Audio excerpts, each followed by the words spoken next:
Yeah, we are now. Okay. welcome to episode 3. Season Season three. three. Oh wow, season Crazy. 3. Yeah, hold on. We gonna have to redo that, or you could just chop it, and start it here. All right. It'll So chop it. welcome back Yeah. to Africa's Talk Football, episode 1 of season 3. Season 3, the 2023-24 season is upon us. Um, I'm excited. How's everybody feeling tonight? Wonderful. Pumped. Fantastic. Yeah, man. It was low key a short summer, to be honest. We ended end of May and we're already starting what mid beginning of August, second week of August.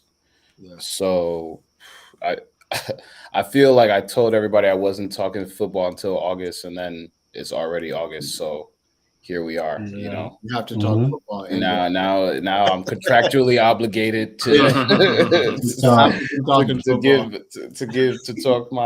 talk my talk, give my opinions every week. But I'm happy to be here. A lot happened this summer, specifically with the summer signings, especially with the Saudi league. You know, there are a lot of big players that no longer are in the leagues that we have known them to become legends, namely Benzema. You know, mm-hmm. probably one of the biggest names we saw go this summer, along with others. But Benz was probably the biggest name to me, and that just shows the pull that this Saudi league is going to have, you know, over the coming years. Yeah, it's a money thing. It's definitely a money grab, and I Mm-hmm. mean, I'm not mad at it. It's definitely washing the sports a little bit. Saudis are, like we said, they took over golf.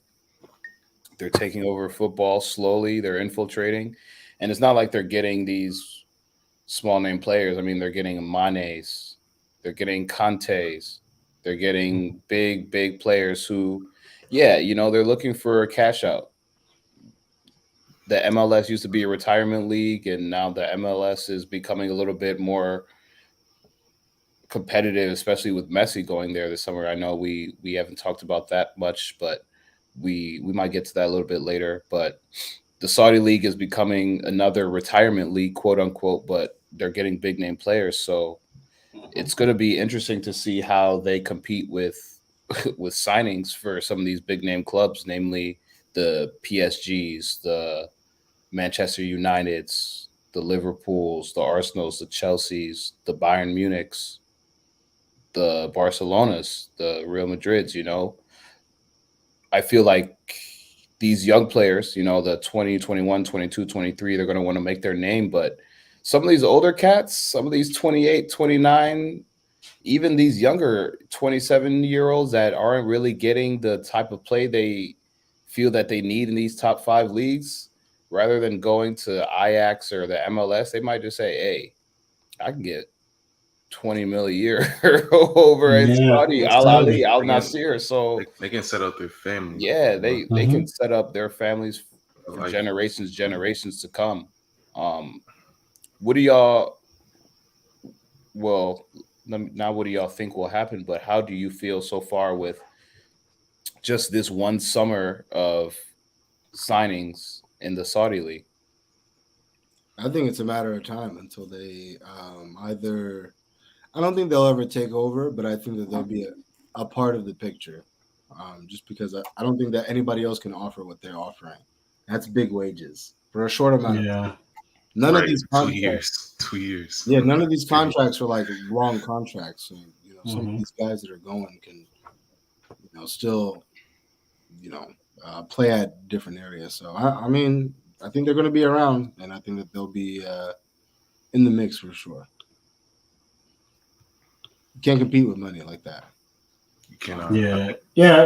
I agree. I don't think they're gonna like necessarily take over, but we're definitely gonna be watching. I mean, they're definitely gonna get the attention that they've been striving for with these transfers. I mean, getting Neymar, I feel like makes it more serious. Like now Neymar is gone there, and it's kind of weird. You would have predicted Neymar would be in Saudi at 31, but here we are. So I think they're gonna get eyes on them. I think. Well, it's crazy. One, I would like to say it's crazy. I think Hazard hasn't gone. I feel like they would have picked up Hazard too. But I personally think, and this might be a big statement, Saudi League will probably be in the top 5 leagues in a couple years. In a couple years, Saudi definitely. In a couple years? I mean, there's in a year or two, a couple years. I think Saudi will be in the top 5 leagues. I mean, they put the top 5 leagues. I think they put the Belgian league in there. I think they were at number 5.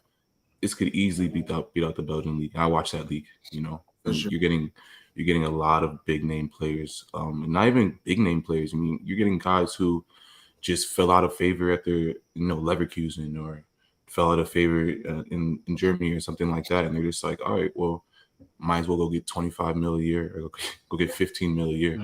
I think it's funny how some reports have come out that players have asked for too much money. And they've kind of shied away. Saint Maximin. Yeah. So Zaha. Zaha and Pepe were two. I remember yeah. they got caught asking for too much. So, but yeah, no, I think there'll be a top 5 league. Money talks at the end of the day. That's kind of how the money goes, or the world goes round and round.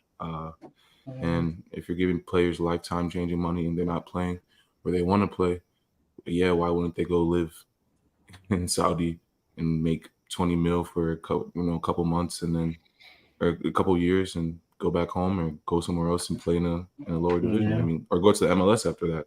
After that, they can go to America and just live the American life like Messi's doing. You know what I mean? So, yeah, no, I think we'll see a lot of young and older players go to Saudi in the next coming years. And I mean, at this point, I'm just ready for them. I think they're on Danzin now.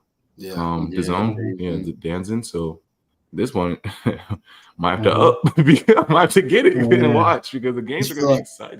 With Neymar going there, though, man, I just feel like that's the one signing where, well, I mean, I don't know. Some people look at him, I guess, lumped in with all those other guys, but I don't know. Him going to Saudi, I just feel like he's like, just kind of like, oh, wow.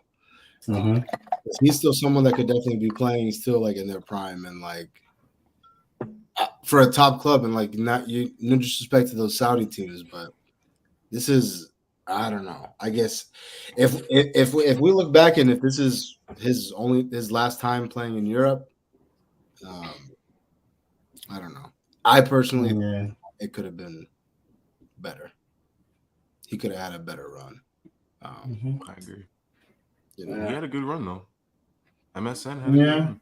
Yeah, a decent run. Yeah, a really good run. But hey, I mean,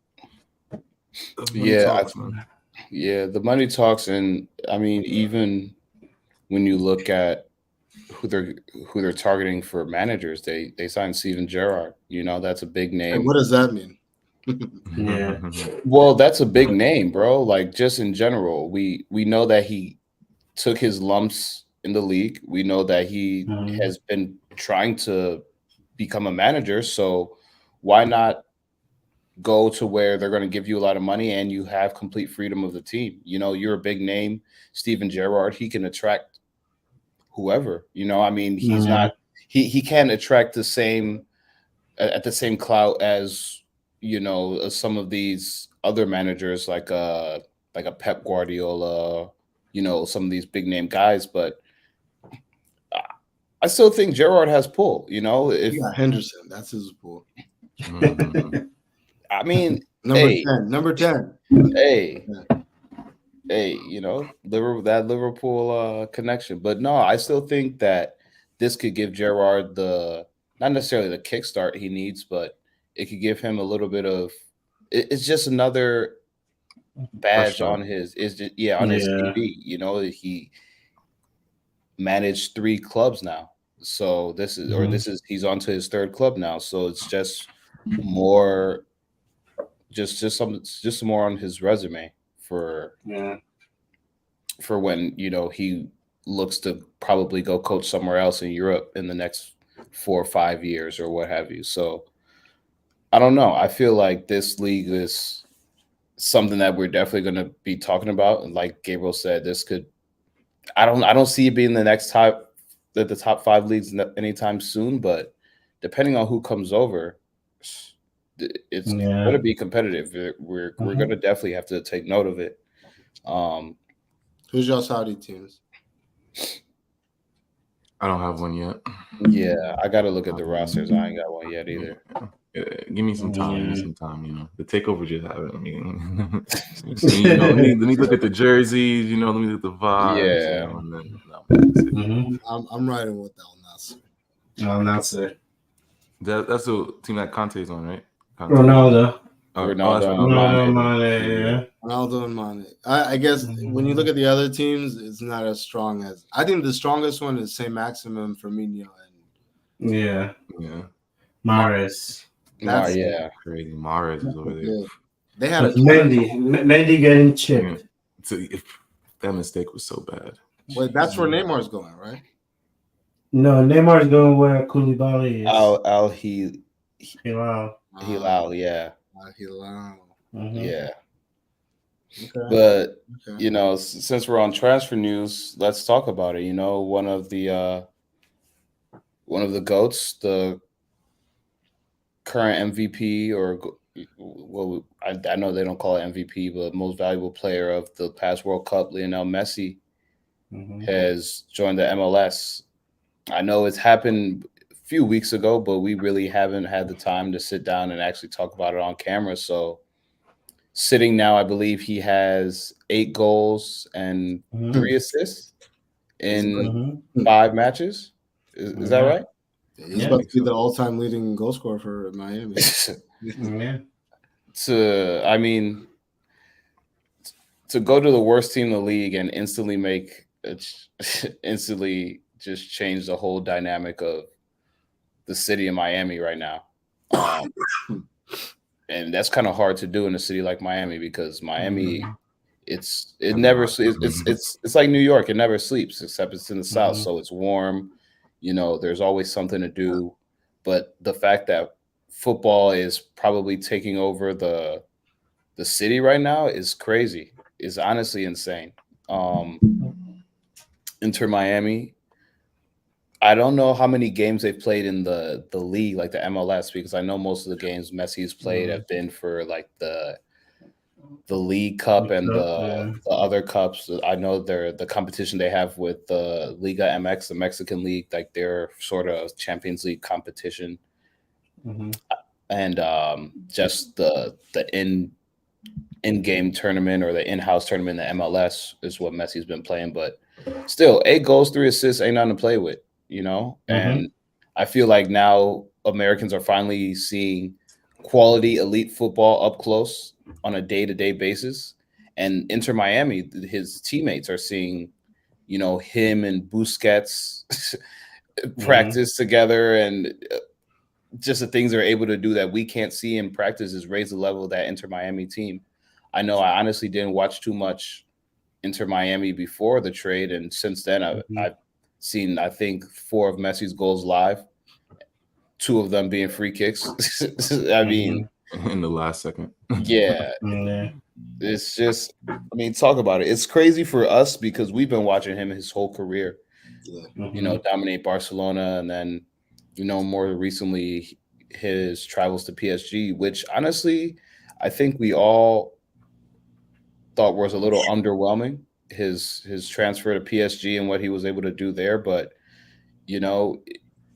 he's still elite. Like, he's 36, still playing at the highest level. And I don't know. I just think it's good for the MLS, especially on the. And shout out to everyone who listened to our unofficial first episode, but our release interview with Michael Parkhurst. I think we dropped at a perfect time, just hearing how he was able to speak lead about the MLS back when he played, and you transpose that to now and seeing how Messi has totally encapsulated the whole U.S. There are people talking about soccer who have never even watched the sport before, just because Messi's watching now. So Rick Ross. You got Mandem staying up. I saw Fede Valverde was stayed up to watch an Inter Miami game. He hopped on somebody's live stream after, I don't know, one of his practices or something at like 3 a.m. So it's crazy. I mean, there are people all over the world, even footballers now, waiting to watch Messi and see what he's going to do, where his next goal is going to come from. I mean, he gets subbed on and he scores in 10 minutes. It's too easy for him here.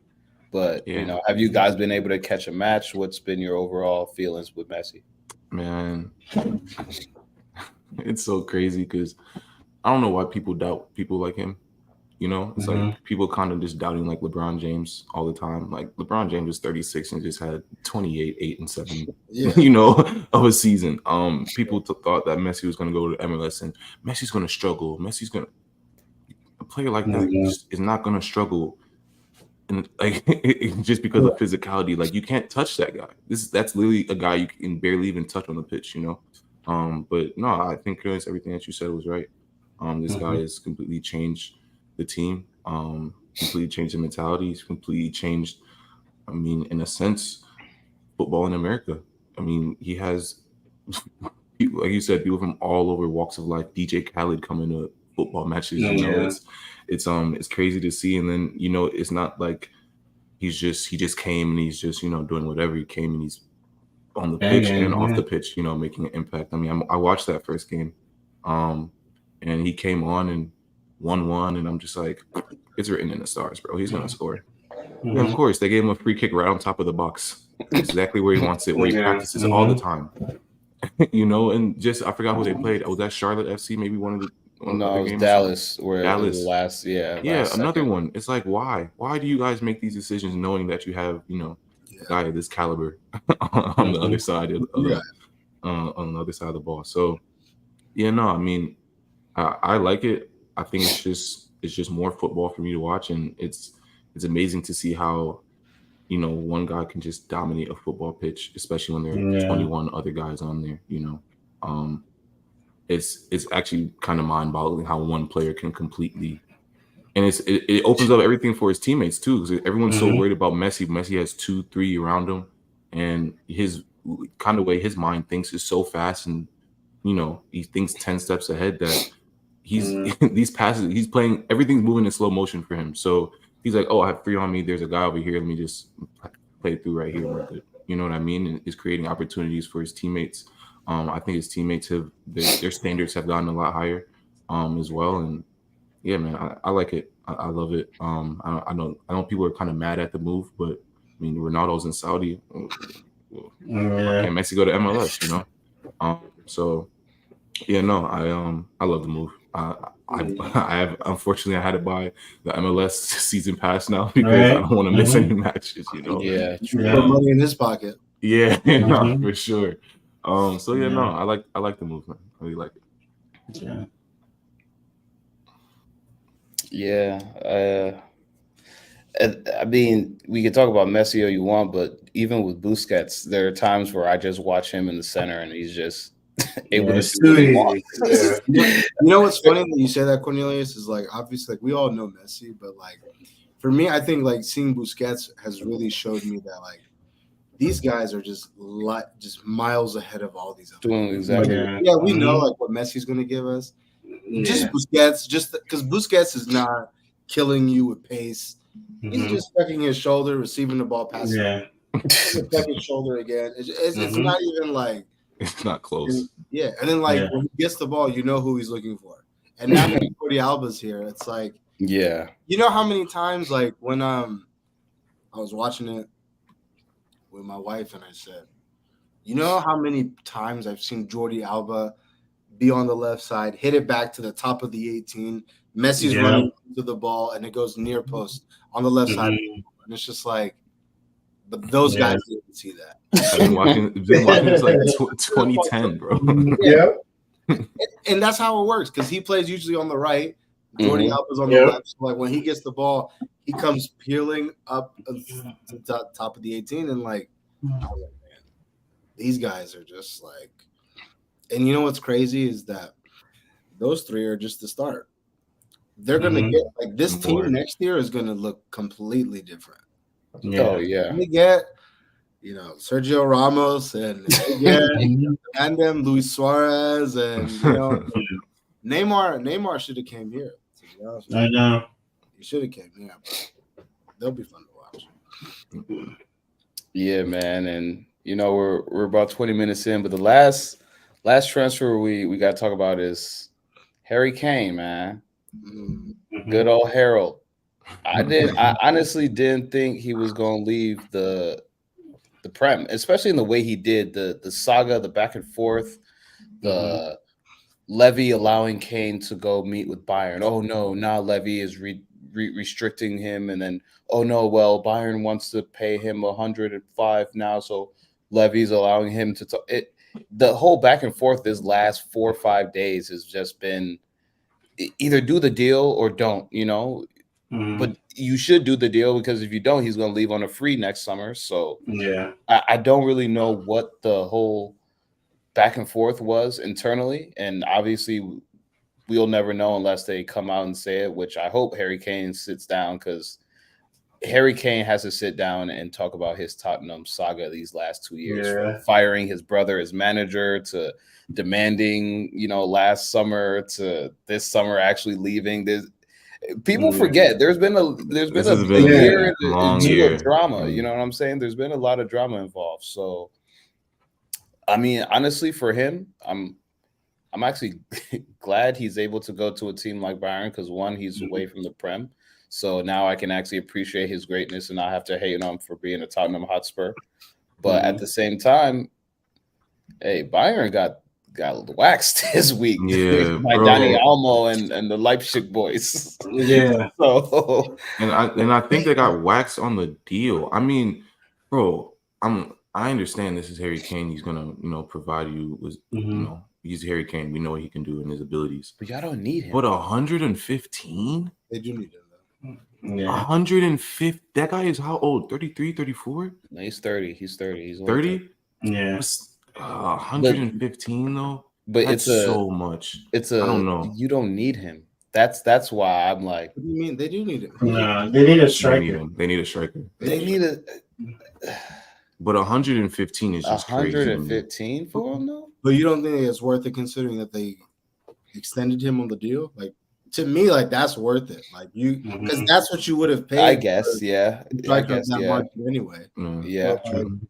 I mean, who else? And then the Bayern workout plan, the diet plan. Like they'll Thomas Muller's get him right. You know what I'm saying? They're gonna get him right. So like, they're gonna get those little weak ankles and hamstrings together.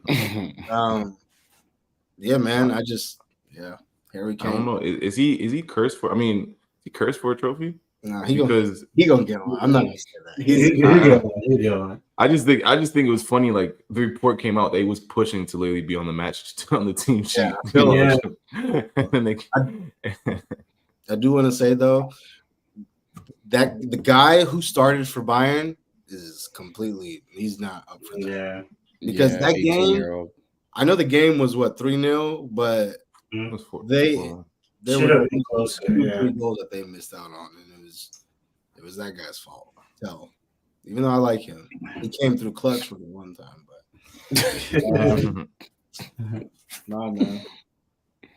No, it's a good move for Kane. I think it's a good move for him. Needed to make that move. I don't think he owed Tottenham anything. I don't know why he was kind of they don't know if he's gonna go. Nah, he needed to go. It was time. You think the Bundesligas are that heavy though? Is it that like? No. You went through your whole career and did this. You skipped out on the all-time leading goal scorer just for some Bundesliga titles. I don't know, man. He's fiending, bro. Think about it. He's fiending for a trophy. A guy is not touched silverware. And I think the way that Tuchel probably portrayed the rollout to him was, look, we're not worried about the Bundesliga. We haven't won a Champions League in over a decade. No, they won in 20. It feels like a decade since COVID. No. But hey, I mean, they're creeping up on a decade. Like, they're past 5 years, So for them, they're looking at going back to the Champions League finals, and I feel like with a striker like Kane, that gives them their best chance. I mean, if you look at their last 2-3 years in the Premier League, they probably lost way quicker than we expected due to them not being able to score goals. And that's truly what it came down to, like them not being able to score goals in in important times. So I feel like that was definitely part of Tuchel's grab to bring Kane here, and I mean we'll see how that plays out. It's just week one, like we said. This was a preseason tournament or before the season tournament, so there's definitely still a lot of kinks to iron out. But I think Kane will look good. I think he'll fit into the team easier than it was for Mane to fit into Bayern, just because of the way that he plays and the way that he's able to drop deep. I think Tuchel will have uh, a game plan to where he fits the team very, very seamlessly. To be honest, Because he has Coleman now, he has Sané now, he has runners, he has now, yeah, so Musiala. He has, for the first time when he came on, I was so happy for him. I think a lot of people who watch the Premier League are happy for him, because I was like, man, now look at you. You went from Eric Dyer and all the weak links. you got Sane and Nabry and Coleman, Musiala, Kimmich. Yeah, he's gonna get service. yeah. You know what I'm saying? One of the goofiest center back pairings in world football. The lit of Upamecano. Upamecano. But yeah, no, I definitely can just appreciate the player now a lot more. Yeah, I couldn't appreciate Harry Kane on Tottenham, because I mean every year I see these guys score against us. It doesn't matter if we win, it doesn't matter if we lose. Every year this guy scores against us. So it's just, I'm happy that he finally is getting the team around him to go and win something. And then just for his own peace of mind, how many times have I seen Harry Kane put somebody in, they just miss, and just nonsense over at Tottenham, bro. So I'm happy to see him. Hopefully get his so long his title that he's been waiting for. Yeah. Yeah, but Gabriel, don't worry, you'll see him soon, though. I know, right? We always get Bayern in the Champions League, but honestly, this is the thing, though. This is the time where we can compete with them, bro. We can go and compete with them. Hey. So it's not, bro. It's not a Giroud 9 anymore. Bro. We have a proper team now. So I'm not saying bring on Bayern, but I'm just saying bring on Bayern. But yeah, he said bring on Bayern. That's funny. I said that's not what I said, but I'm just saying. I know. We can hang with some of the best. So. No, but that's honestly a perfect segue into our teams. I wanted to start with Arsenal having the first game of the weekend, in chronological order.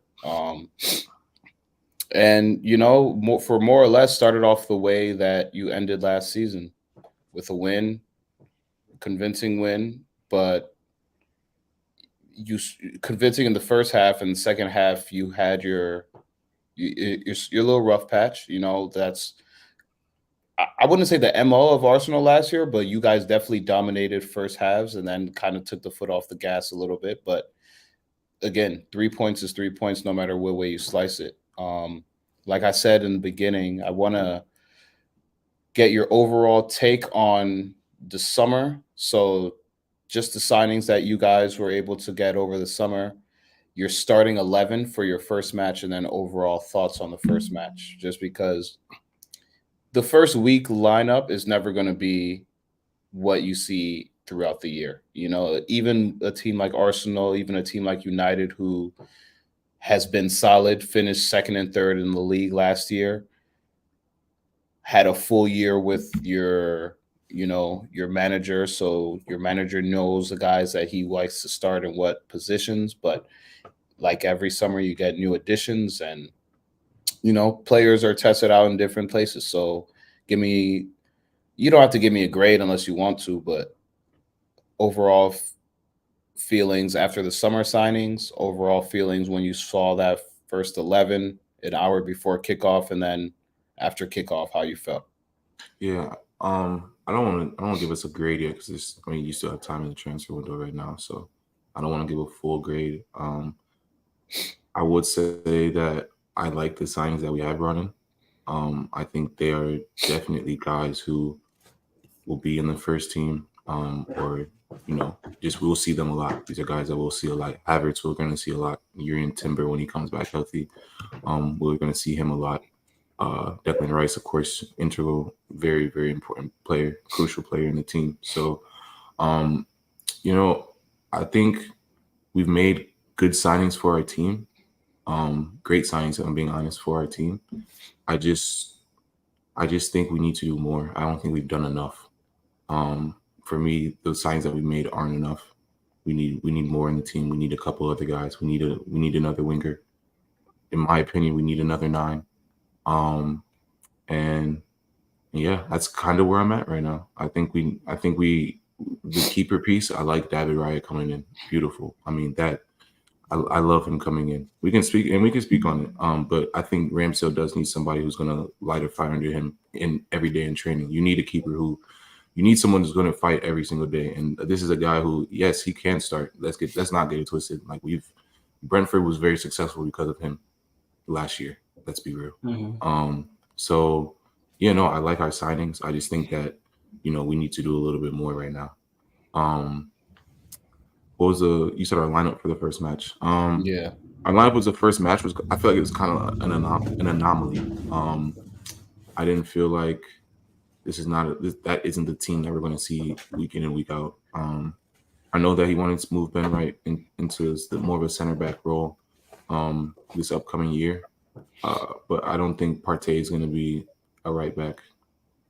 Yeah, that was shocking. That's why that's primarily the reason why I asked about lineup. I was like, let's talk these lineups because no, I don't think Partey will be playing right back come this season. I think that was more of a substitute because Zinchenko was out and he didn't, he couldn't play the first match, so he still wanted to have a inverted winger or wing back come inside and play, with Declan Rice, Havertz, and Odegaard. So I don't think that's going to be happening throughout the year. Also because now Timber is now injured. Unfortunately, he tore his ACL, and then there also might be some meniscus damage as well. It's tore. Tore it. Yep. Wow. Tear rupture. So yeah, man, it's tough. It's tough to see that, bro, because I don't want to say like it's on our staff necessarily. Because he went in at halftime and they had a full 15 minutes to evaluate him, and they cleared him. And I don't think Arteta's the guy to push a player like that. And especially with the guys that he has, I don't think week 1 he's like no we need we have players who can slot in and do a good service. So I don't think it's necessarily our staff. I think he felt good. I think everything felt good, but sports, bro, unfortunately. And it sucks that we have a guy who was going to come in and almost pretty much start every match. Is out now for till next year. Possibly the season. It's tough. And it's not even just him. We have Jesus is out. He's coming back a little bit quicker than expected, which is great. But he's out. Zinni's out. He's coming back as well, but we have guys that are out, so we're still trying to get the full team back. But yeah, I think our lineup, was still strong. I still think our lineup was strong. I think our tactics were very, very strong. I like, what our midfield. I think it's a lot more hardworking right now. And yeah, I think we have the pace, we have the power in the midfield now, and we have the finesse. I think the finesse is now strong in the midfield with Kai Havertz there, Odegaard, he's a smooth guy. And then Declan Rice is also, power, pace, and finesse as well. Partey, silky guy too, don't get it twisted. So, I think we have the 3 things that we need in our midfield to get our team right, man, to push us hopefully to a league title this year. And then what was your third question? I'm sorry. Just the match overall. Oh, just the match. Yeah, just the match. I mean, of course, I love how we started. I always think we're going to win the first half. That's usually how we come out, especially at home. Crowds rocking, everyone. Actually, man, the Arsenal stadium was tripping. We actually started late because the ticketing system wasn't working. So not even all the fans were in by the time the game started. Yeah, they'll get it right. But no, I think like we played well. I think it's still going to take time for us to figure out exactly what our best 11 is. Because I really don't know what our best 11 is yet. And I think, Arteta's still figuring that out. I think he's been playing with it. He's still playing with it right now. I think he's gonna be playing with it for pause. But I think he's gonna be playing with the lineup for for a couple weeks, honestly. It's a lot crazy. You're on mute. I saw you say crazy. That's the thing. I was on mute. I was like, yeah, they saw me. But no, I think Arteta's gonna be playing with the lineup for a couple weeks. I think for our what's it called? Our fixtures for the first couple weeks are in our favor. At least for the first three, I think we're much stronger than those teams. So especially with the injury to Urian Timber, Jesus isn't back. Zinni, I think hopefully will be ready for Crystal Palace, but he has guys out, and then we might have some guys coming in, so he's going to be playing with the lineup a couple of times. But I think overall, I think our performance was strong. I think we dominated this team. We let them in the match for no reason. I think we still haven't gotten that killer instinct in us yet. And I don't want to say that too much because it's the first match of the season. We don't have our full 11. We don't have our main striker right now. But Eddie Nketiah once again, I think 15 out of 16 starts at the Emirates, 14 goals out of 16 at home for him. Always coming in, hard worker, great service. And he's slotting in for Jesus. I mean, he started off well. He opened the account first day of our season. So, I like our performance. I just want to see more of a killer instinct. I want us to put teams away. We score in the second half, 3-0. We're good. The game is done. It's over, and we don't give a team hope with 2-1. 2-0 is the most, we talk about all the time, the most dangerous lead in football is 2-1. Give that team a slimmer of hope. And, now we're scrambling, the last 15, 20 minutes to close out a match. And it's just more stress on us. It's more stress on the legs. It's more stress on the guys. Everything's just more stressful. So I want us to, just close out teams, how City just opening day. Now we're going to close you out. It's done. I want to see us do the same thing. And I think that'll come, over time, especially with the players that we brought in, Declan Rice, the leadership, I think it'll come, but yeah, no, I think we just have still a little bit more figuring out to do. And, we just every day, just keep on working at it. But I'm happy with the 3 points. Happy with the performances. I know this won't be our lineup moving forward that much, but I'm excited to see, we didn't have a lot of leeway last season with our lineup.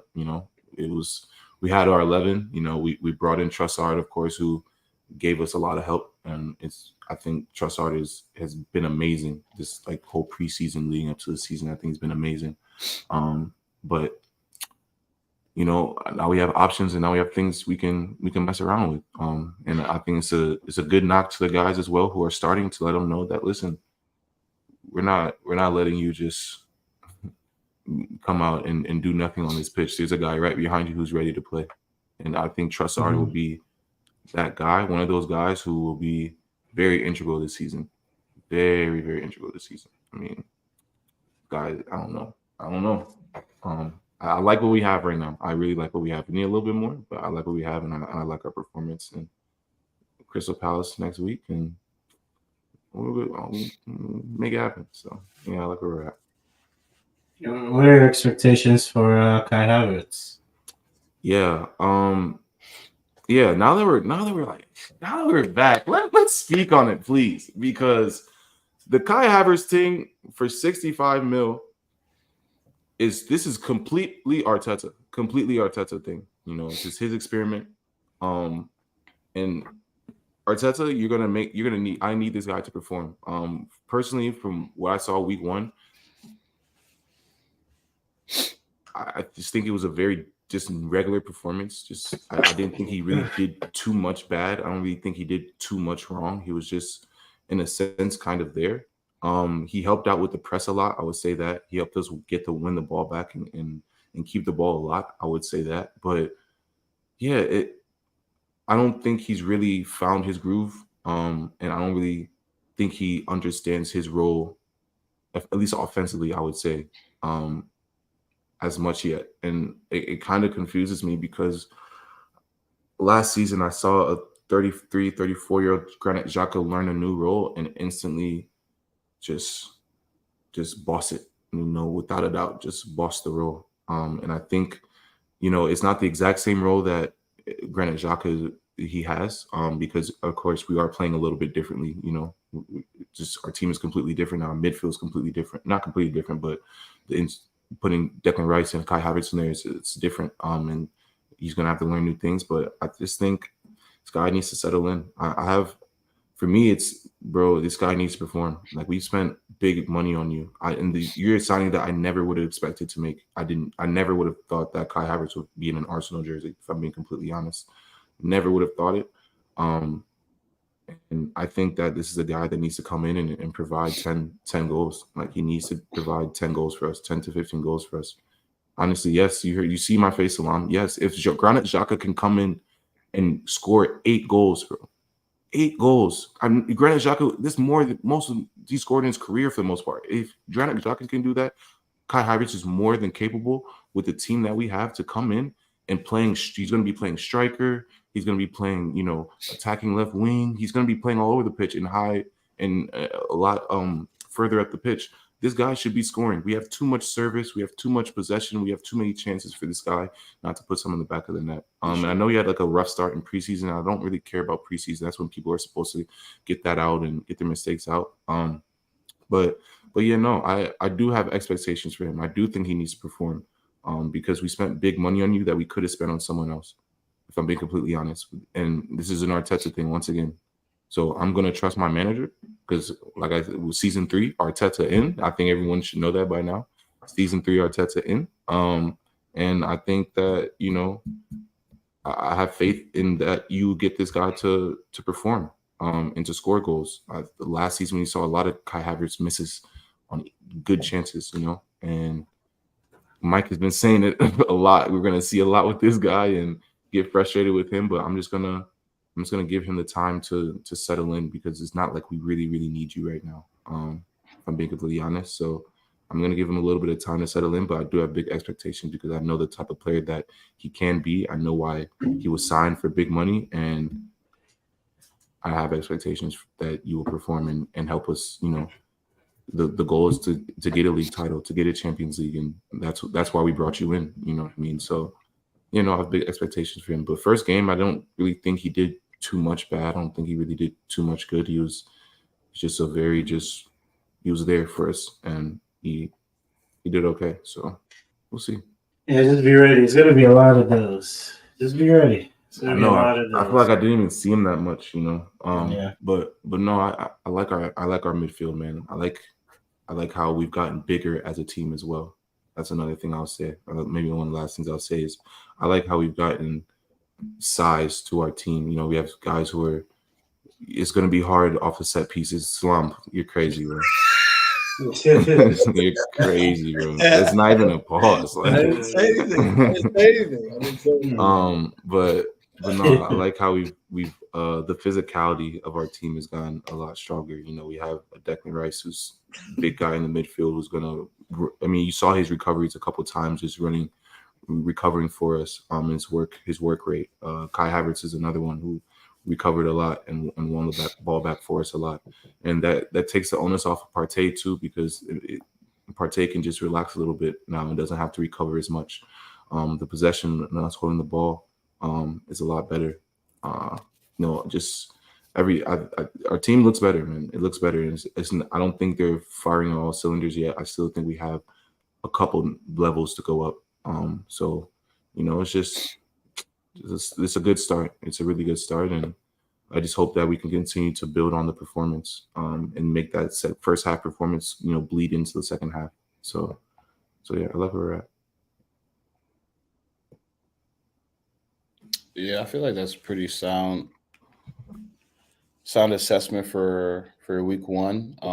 It's always, I mean, speaking from a team that's had injury problems over the last 2 years, You know it's what it's like losing somebody early, and so I feel like it's good that you were able to get some signings, but at the end of the day, you're going to need those signings to stay healthy if you want to compete. That's why you went and signed a Jurian Timber. That's why you went and signed a Declan Rice to definitely give you more depth, but those are starters. So it's going to be interesting. Yeah, Watching Arsenal.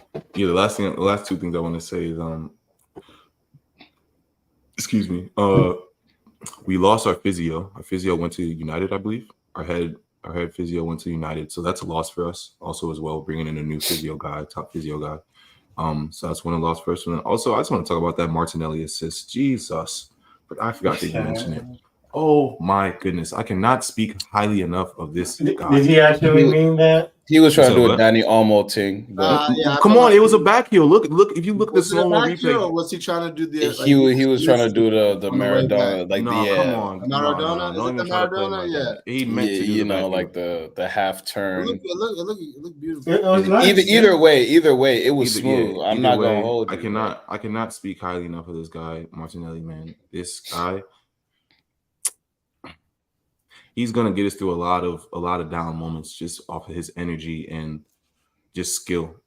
Real Joker Bonito, bro. Like, hey, I can't speak highly enough about him, man. Saka again too. Hey, I'm telling you guys, these guys are wingers, are 15 a season goal wingers for sure, each of them, and it's not over 15 GA for both of them. They're both going to. They're going to have great seasons. I'm looking for great seasons from these guys again, and it just goes to show, we have shooters everywhere.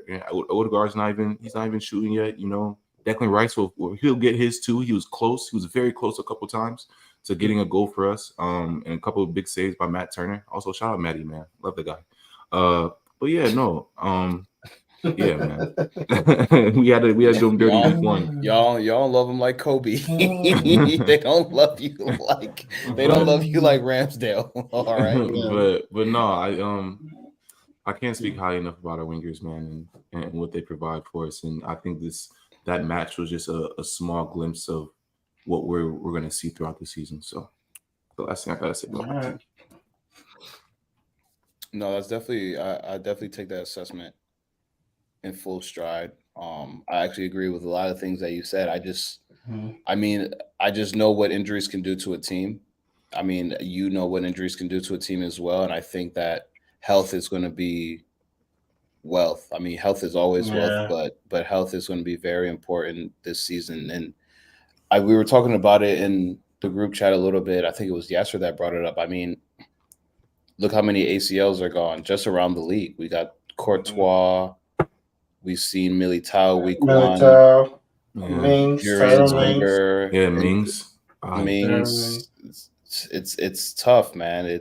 And these are big names that we're talking about. These aren't your run of the mill maybe he'll play.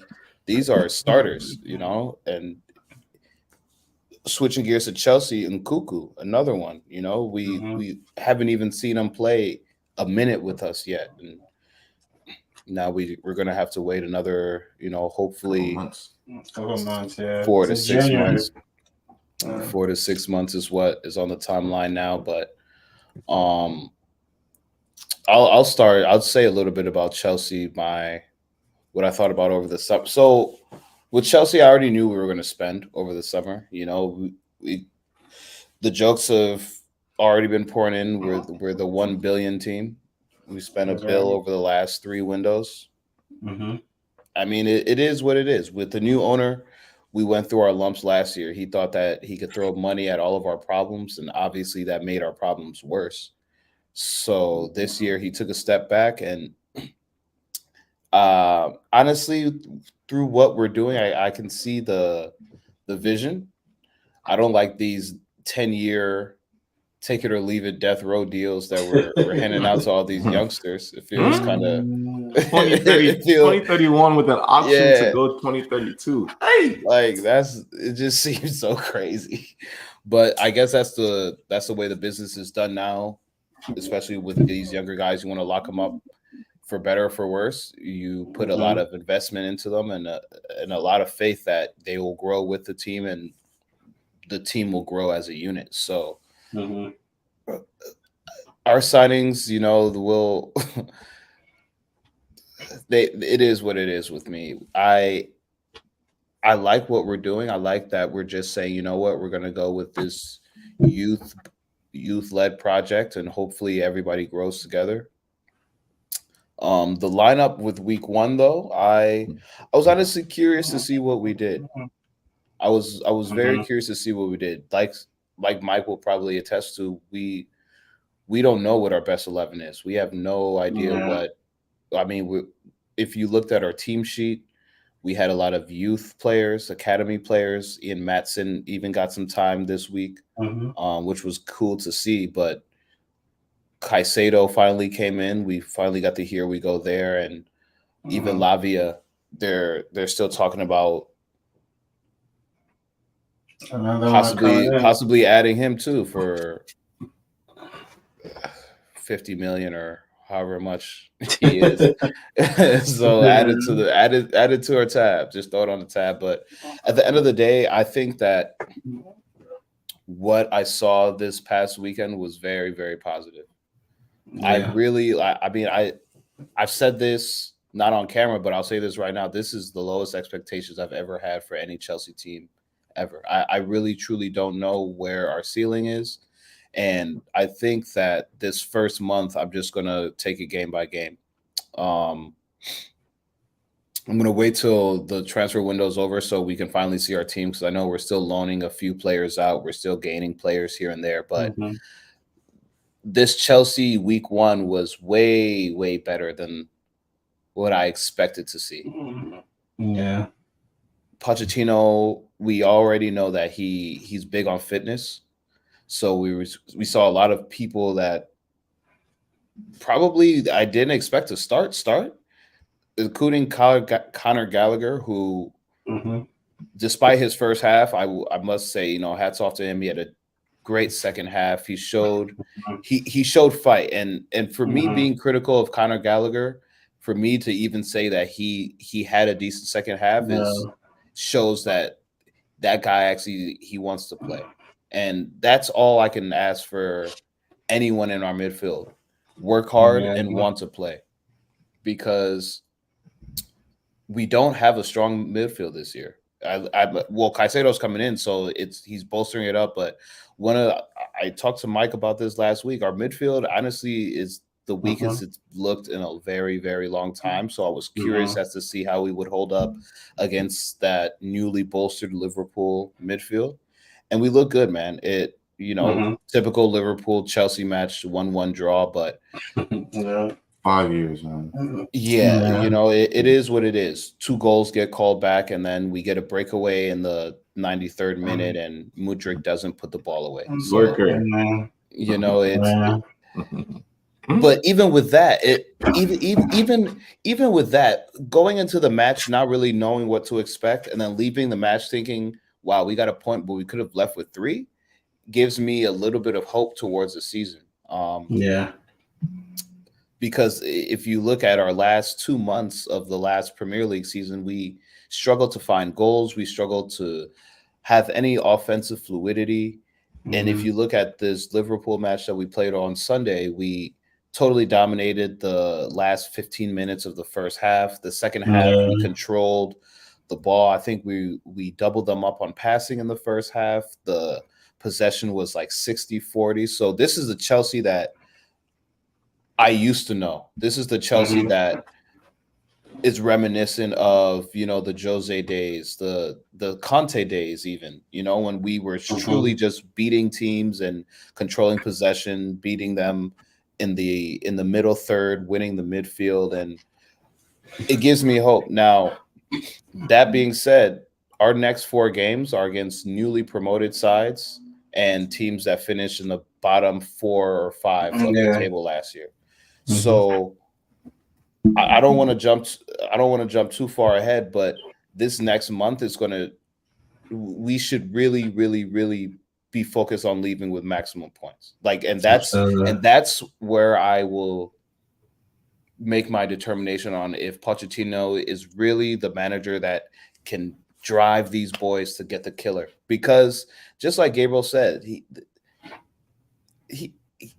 it's week one. I know you can't ask for perfection on week one every time, but I still need to find the killer. Just like Arsenal, Yeah, Gabriel said I agree. they didn't have that killer in them when it was 2-0. They could have put it. They could have made it 3-0, and then they let Nottingham Forest come back to 2-1 late in the game, albeit, but still 2-1 late in the game is Dangerous. Yeah. even a little bit more dangerous. So for Chelsea now, what I would like to see Poch do is everything on the surface looks good. The passing looks better. The way we flow from right to left, the way we switch the ball from right to left quickly and then switch it back over, the way Enzo is controlling the midfield and able to boss and make moves and win the ball back, it looks great on paper. And it looks great, especially because we're doing it against a top side six such as Liverpool. But when we're playing these smaller teams, these teams that are newly promoted, these teams that finished on the bottom 3 or 4 of the table last year, we need to truly go ahead and just win these games. And that's the next step that I hope Chelsea can take. And I'll pass it off to Mike, but that pretty much is how I feel about this season. We need to beat the teams that we're stronger than on paper, and we need to at least try to control the games against the teams that may be better than us or at the same level as us. And then I'll be happy. Yeah, I mean, I feel like our transfers, we did a pretty good job because we released a lot of just dead weight from the club. A lot of dead weight. The Pulisic, the Mounts, the Ruben Loftus-Cheeks, the guys that have been there long enough and should at least at this time we should know what you can give us. Most of these guys haven't been able to give us anything. Through the preseason, I like what I see. Bro, I like the first game. It's a good test. Great test. I like how we responded. I know our team is going to look different with Caicedo on it, so that's what I want to see. But I think you touched on a lot of it. The next few games, we have to know. These are games we should be able to win. So we'll find out a lot of ourselves. But for the first game against Liverpool, I thought we had the better chances, and we should have put some away.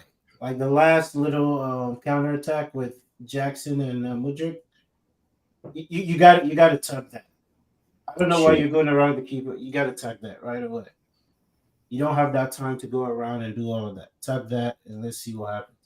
But also the chance the square ball that came in from the right side of Nicholas Jackson missed. I think it was. Oh yeah, he squared it over the bar. Yeah, that was a big one. That was a big one.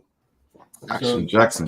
These are things we have to see different. Like we have to see the goals, and with the team that we've put together this year, I see a lot of good things. We just have to see it consistently, week in, week out. And we have big guys that are injured, so we still want to see the whole team until, maybe a year, maybe into it. But we'll see. I like where we are. Like I have no complaints, honestly, to be honest. I know I'm a little bit just kind of speculating with the Lavia talk I'm about to say, but I think where Cornelius was spot on when he said that it's getting reminiscent of the Jose days. And the reason I say that is because Caicedo's now confirmed. Caicedo's coming in the team. Lavia's, I'm expecting to be confirmed within the next week or so to, come in from Southampton. And now, you guys already play like a 3-5-2, right? Or, 3-5-2-ish. It's kind of how your formation is set. You guys, I can very easily see a lineup of, Reece James, Thiago Silva, Diassi, and then Caicedo, and at least in your midfield, Caicedo, Lavia, and Enzo. And to me, Chelsea's bread and butter, and what we know Chelsea for is defense. Chelsea's always been a defensively sound team. Yeah. When you guys play, City and top teams, us, it's going to be hard to break down the Caicedo, Lavia, and Enzo midfield. I'm just being completely honest. It's going to those three guys are so hardworking. The physicality of them as well. The mind of them as well. These guys were three standout midfielders. You know, all on the teams that we were on before. You know, and I just you said what? They all three can't play at the same time. But they will, and when At I tell some you, point, I feel like they will because when they, bro, a team like Arsenal, we love to hold possession, we love to play through the midfield, we love to play through Odegaard, bro. A Caicedo, Lavia, and Enzo, it's gonna be tough to break that down. City cannot just break that down. Easy. I mean, they probably can, but it was not gonna be easy like it was last season. These guys' IQs and their work rate is just beyond so superior. You know what I mean? And this is, I will be completely honest, I did not expect this from Chelsea week 1. I was watching this Chelsea match. I watched it with at least the second half with Cornelius, a little bit of the first half. Extremely surprised how fluid you guys looked, honestly, especially week 1. And I think fitness has a huge part to do with that. You know, like Cornelius said, 80th minute, or no, I would say Ben Chilwell said it in the post game conference with you know, Robbie and all of them and Tim Howard. He said, you know, we're so much more fit. You know, you see guys 80th minute, 90th minute making full field runs. You know what I mean? And that's something that was non-existent last season. You know? Last season, just the fluidity of play, the way Enzo's controlling the midfield. Now you're going to have two guys who are used to controlling the midfield already with their teams anyway, just inserted into that team as well. I mean, I like Salam said, I don't think that you are going to play all three all the time, but this is definitely going to be a different Chelsea team. I can definitely say that right now. I think that, you know, with the signings that you have made and still making, and yes, a lot of the dead weight that you've been talking about for the last couple of years is still there. You know, the Pulisic, Loftus Cheeks, all those guys. You know, this is, I think this might be a team to be reckoned with this season. It's going to take them a little bit to figure it out, but week 1 against Liverpool, and this is the result, and this is how you guys play. It's not even all about the result. You know, we talk about it a lot. You know, we say, you know, we drew or we won, but we didn't deserve this, we didn't deserve that. No, you guys. I mean, each team could have won that match, you know, for sure. It is not like you guys were out of it. Salah hit the post first half. Yeah, and it's not like you guys, you know, were just slacking. You guys were in it the entire time, and yes, you had the much better second half. So, yeah, no, I think this Chelsea team will be one to. It's not one of last year. I think last year was an anomaly. It's a one and done, and I think Chelsea is going to be looking back to, you know, be on the up and up. So, you know, I was very surprised with you guys. Honestly, very, very surprised. I didn't really talk so much about our starting lineup, primarily because Mike covered it too. We have a lot of injuries. I didn't even know Chalobah got hurt August 10th in training, which is why Disasi started right back, because I was confused. I'm looking at the line. I'm like, Buddy's starting? I had to look to see if Badiashile was I know he's still hurt. He just got hurt 3 days ago. It's like, so we start Buddy. But, you know, and the good thing for us is that we have a lot of players. We actually have a lot of players. And I know, like, last year it was a laughing stock, like, oh, Chelsea, they have too many players. Players are sick. But we actually have a lot of players. This is the first time we've had depth like this in a long time, to where I can look down and say, okay, like, the next guy up isn't somebody I have to be worried about. You know, where last year, you know, you bring on a Pulisic, he's not really the guy. You bring on a Ziyech. Ziyech hasn't played since October. So, you know, the guys we were bringing on were rusty, to say the least. But this time we have a lot of youth players who have to prove themselves, and players who are they want to prove themselves. Ready for the challenge. You know, looking at Jackson, I don't want to talk too much about him because, you know, he had a great game, but this is the first time. And I was talking to, you know, some of my buddies on Sunday watching the match. I was with Gabriel a few other Liverpool fans, another Chelsea fan. I'm not going to gas Jackson, but this is the first time we've had a striker that plays what I would consider the Chelsea way. That last run where he took it from box to box, gives it to Mudryk, taking on defenders, shoving them off. I mean, this is a strong Konate. He Yeah. held up Konate. Yeah. I mean, like he's 6'1", 6'2", quick, can shoot the ball with right foot, left foot. His hold up play is decent. His IQ is okay. I'm gonna shoot as soon as I get space, but if I don't, I'm gonna lay it off to the guy here. I'm gonna lay it off to the guy here. This is the first time we've had a striker to which I consider a real number 9 that Chelsea needs. And I It's think been a while. and it's been a while, and I think the team is opening up to that, and I think it's opening up our play, because if you want to truly look at what we're able to do this week 1, it was because we had so much space on the wings because they had to focus on Jackson in the middle. If you leave Jackson by himself, he's going to shrug you off. He's going to get a shot here, and that allowed Reece James to play in so many crosses from the right. That allowed Chilwell to have all that freedom down the left side. So I truly do like what we see. And like Mike said, once we see this team actually form its 11 in the next 2 to 3 months, I think we're going to be a serious side to reckon with. Yeah, I agree.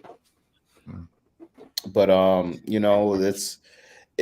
it's good to have a smile on my face week 1, even with the draw, because last year a draw was the last thing I wanted to hear about. But it's better to sneak out three points as well. And last match of the weekend, I guess of the week, Manchester United, in the same respects as Arsenal, picking up right where they left off with a win. It was good to see. Hey man, I've been an Aaron Wan-Bissaka fan, but if he's gonna play offense like this, Dangerous. He's looking totally different. He's with lethal shooter. He's looking totally different, man. With lethal shooter, you crazy? Yeah, no, but I'm not gonna lie. The Wolverhamptons, they put on a very tough. They put on a very tough battle for you guys, because I honestly thought this match was going to end in a draw. I don't know how you felt about it, Salam, but you could talk about that. So just like we did, give us your feelings about the summer window, how Ten Hag did. I know there were a lot of rumors that the Glazers were going to sell, but today I feel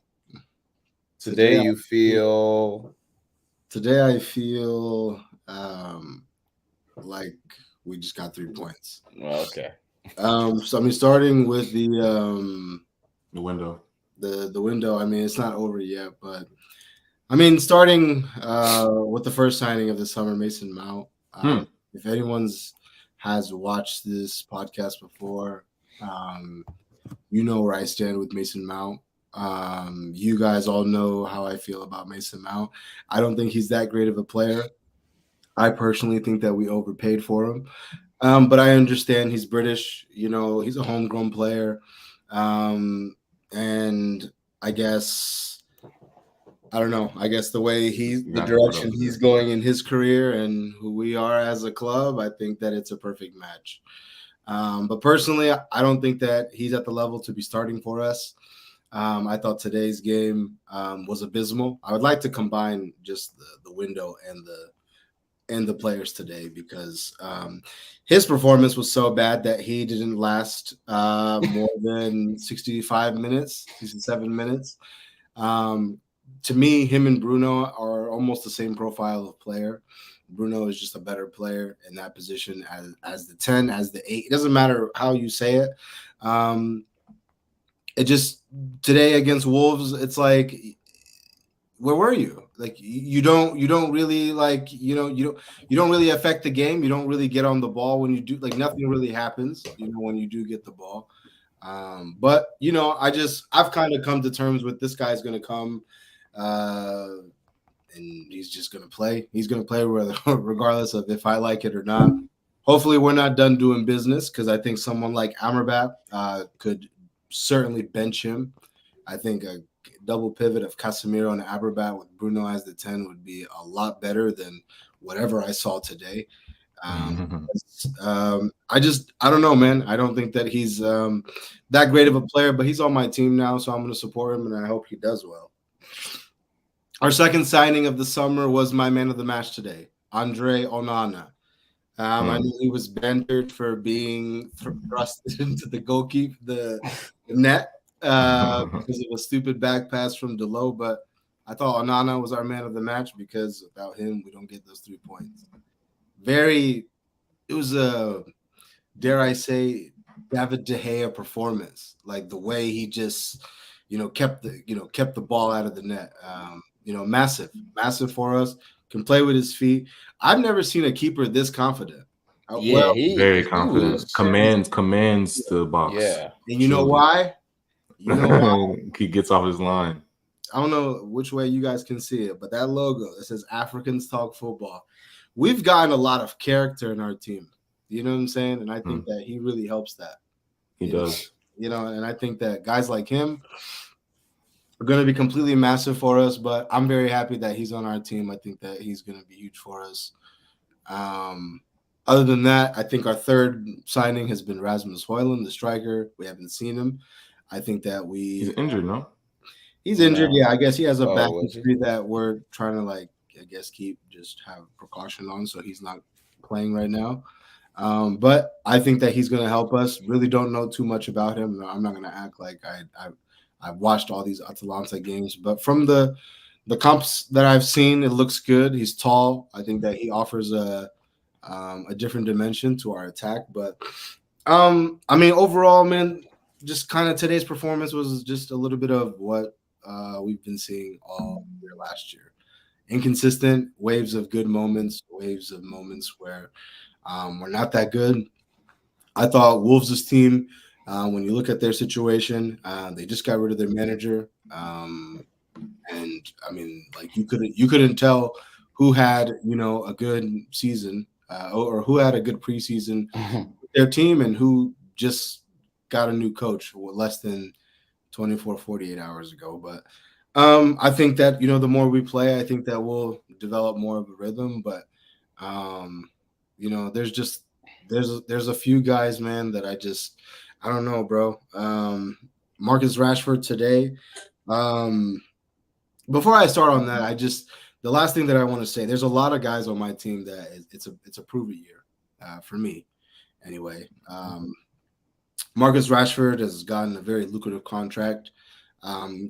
Just kind of picked up where he left off in terms of just walking around. And it's really just like annoying though, man, because like I've been watching football long enough to where you earn that that right. You know what I'm saying? You earn that right. And I'm watching someone like I was watching it with a friend of mine, and I was just like, I've never seen Rooney ever just walk. Wayne Rooney was in the MLS playing for DC United, running back, you know what I'm saying, to stop a counterattack, and then to get and then to get the assist afterwards. But it's like, I don't know, man. There's a fundamental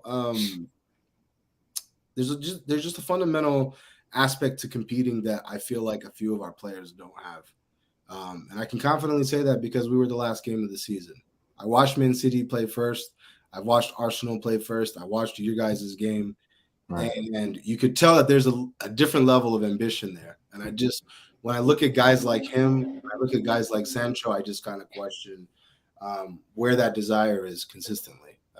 Just because I don't think that he's that good enough to be walking around as much as he does. You're not that effective. So you got to do more. And it's not just him. Guys like Sancho, guys like Anthony, guys like Bruno, guys like everyone has to prove it this year. So year 2 with Ten Hag, obviously it's great that we got 3 points, but I still think that we need to get more guys in. And most importantly, getting more guys out. So I want to ask you, I couldn't watch your whole match. Watch a little bit of it, but the Butcher Martinez Mm-hmm. pulled off at halftime. Mm-hmm. What are your thoughts? I mean, I don't think that he had a good game either. I think for him, I mean, I haven't in the whole preseason, I hadn't seen him play for more than 45 minutes. Just because I don't know if it's just because of precaution of the injury that he's coming back from, but um, He did pick up a yellow early he too. did. Yeah, quick. Yeah, but I mean, his performances weren't warranting him staying on the field by any. That's why I'm saying that probably didn't. That definitely played a part. Yeah, But I also definitely. I just feel like it's not even. That's where I look at Ten Hag, and then I'm like, well, then why are you keeping someone like Mason Mount on? You know, Mason Mount already hasn't been thrusted into this category of we can't sub him off, because you can't tell me you watch Lissandro, you watch Mason Mount, and you're saying that guy was considerably worse than this other guy. So I mean, I would like to think it was just because of the injury. We still have a lot of guys that are working back from fitness, but you know, I think to Gabriel's point, I think getting Arsenal's physio, I think that will help us a lot because we can't keep players healthy. So hopefully, guys like him, like Martial, you know, you can stay longer throughout the season. But the 3 points was the most important part today, and we got that. So Yeah, that's true. That's true. I do want to say, I think you guys did kind of pick up where you left off. Very very inconsistent match. Another smash and grab. You know, um, right back to center back goal. yeah, crazy work. But I mean, Wolves are always a tough team to break down. I think they've consistently always been a tough team to break down. Especially when your midfield isn't firing like you want them to. There's always a tough battle. So you guys always struggle against Wolves. I feel like this is a consistent thing. You guys consistently struggle against Wolves. But yeah, no, I feel like you guys are you definitely need more signings for sure. You can't. I don't think Garnacho is. I'm sorry. I don't think that guy is ready. he's not a starter. He's not a starter. I agree. I think Yeah, more impactful off the bench. yeah, and I think that you have a lot of prove it guys this year.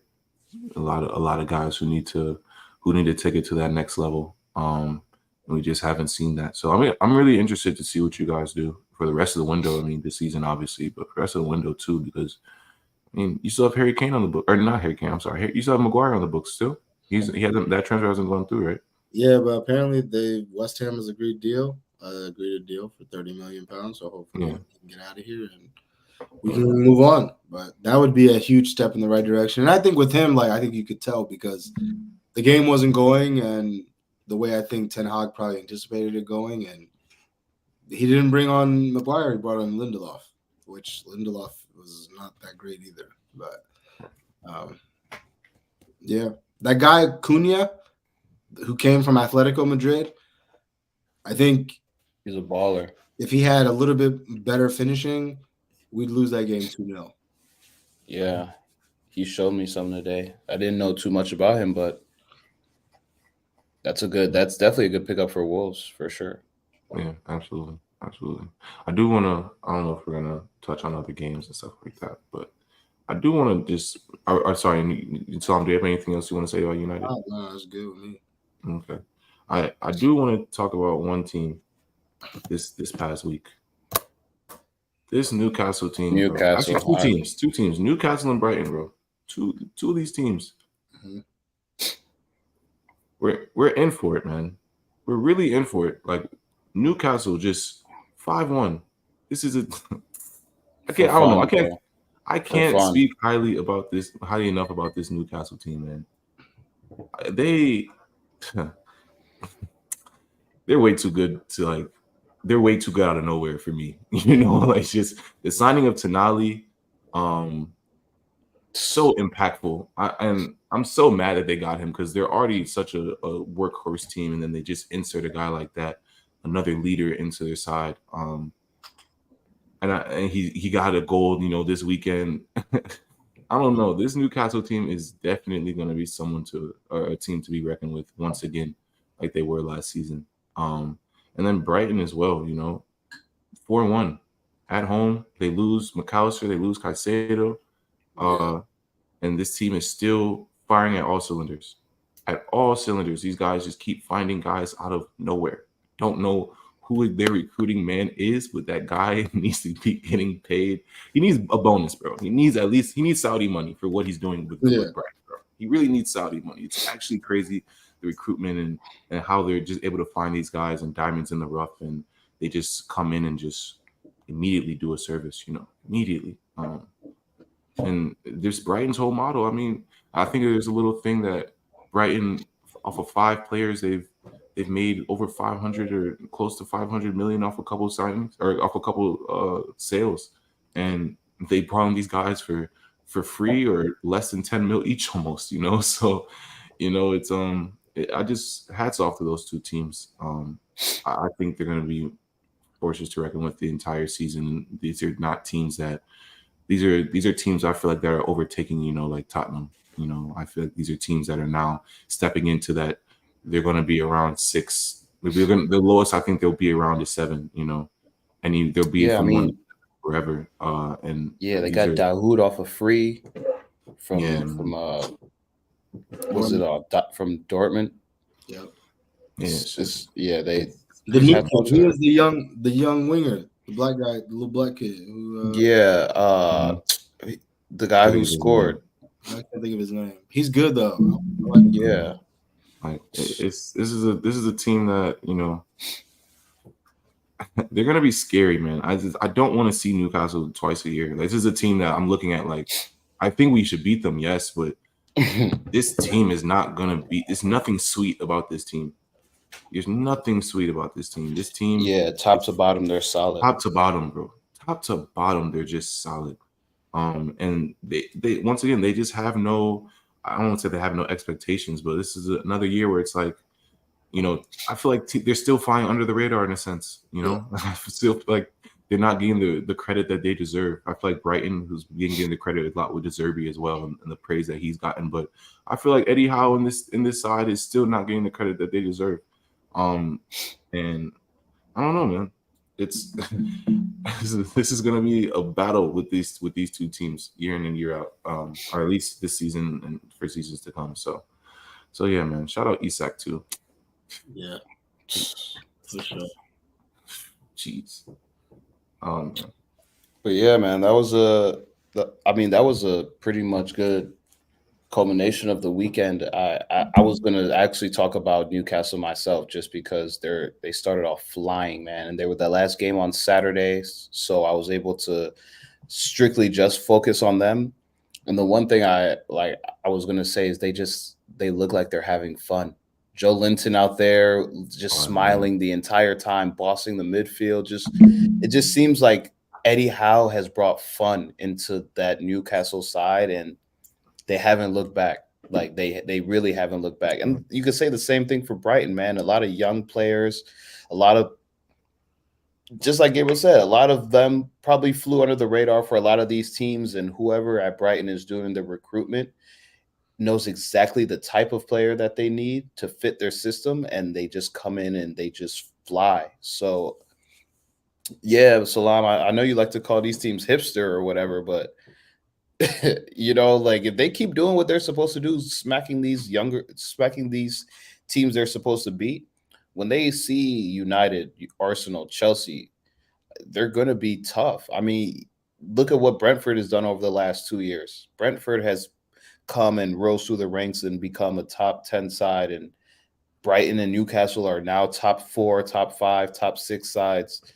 It's going to be tough for, like I said before, there's no more top 6 because that whole top 6 thing, Tottenham is gone. Tottenham is dead. I'm saying that right now. Tottenham is dead. Sure. Brighton is here. Newcastle's here. Even Aston Villa. That was a team last year that ended on a strong note with Unai Emery, and now they're back to the drawing board because of what Newcastle did to them week 1. And like Yasser said, Newcastle will do this to a lot of teams this year. 5-1 is going to be something that we see a lot this year, especially with City scoring the way they score, with Arsenal being the goal producing team they are, Liverpool finding the way I mean, let's not act like Liverpool's not back. Just because Chelsea had a great defensive stand against them week one doesn't mean they don't have a front three of Jota, Diaz, and Mane, or and Salah, and then they have Darwin Nunez off the bench. So let's not act like these teams can't put in 4 or 5 a game. It's going to really be, can your defense hold? I feel like this year is going to be, can your defense hold these teams to 1 goal or no goals? Or if you have to score 2 goals, make sure you hold them to 2 goals as well. So I think that's going to be a big key factor this year. I just think with Newcastle, man, I just wanted to clarify the whole hipster thing. I obviously acknowledge that, like, they have the potential to be what they are now, especially when the news of, like, them being taken over by the Saudis was, like, possible. But this all could have been avoided had the teams that needed to take care of business, if they took care of business. If Liverpool wasn't as poor as it was last season, we could have slowed down this process that they're on.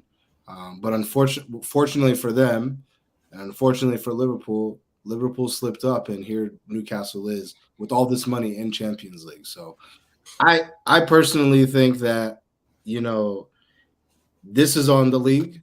This is on the other people. It's on all of us. Yeah. It's on we let them walk in, fly under the radar, and take top 4. Like so much, but yeah, I wouldn't even blame so much like City and Arsenal and maybe not. I wouldn't even say United necessarily, because all of us made top 4. But I'm looking at the other teams that didn't make top 4, and I'm like, well, now you're looking at the trajectory of these clubs, and like you said, I'm with you with Spurs.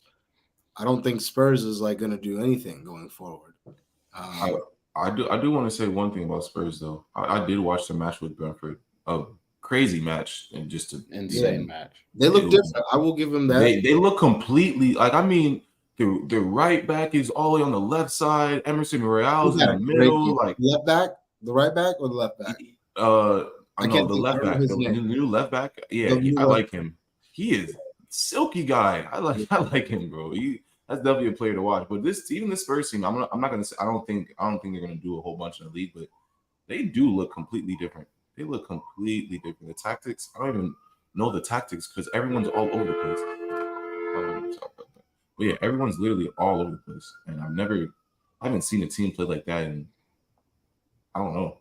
I don't remember the last time I seen a team play like that. So yeah, no, but I do agree with this first segment. I don't think this top 6 thing is dead for sure. All right, let's hop into predictions, man. First predictions of season 3. Okay, well, I guess I went first. I'm gonna go first. Arsenal, Crystal Palace next Monday, so we'll be switching spots with United on the Monday Night Raw, Monday night thing. But yeah, Crystal Palace. At Crystal Palace, I expect 3 points. I expect us to go in there and handle business pretty convincingly. I would say 2-0, 3-0. I don't expect them to score, if I'm being completely honest, especially with the talks of Elisa leaving as well.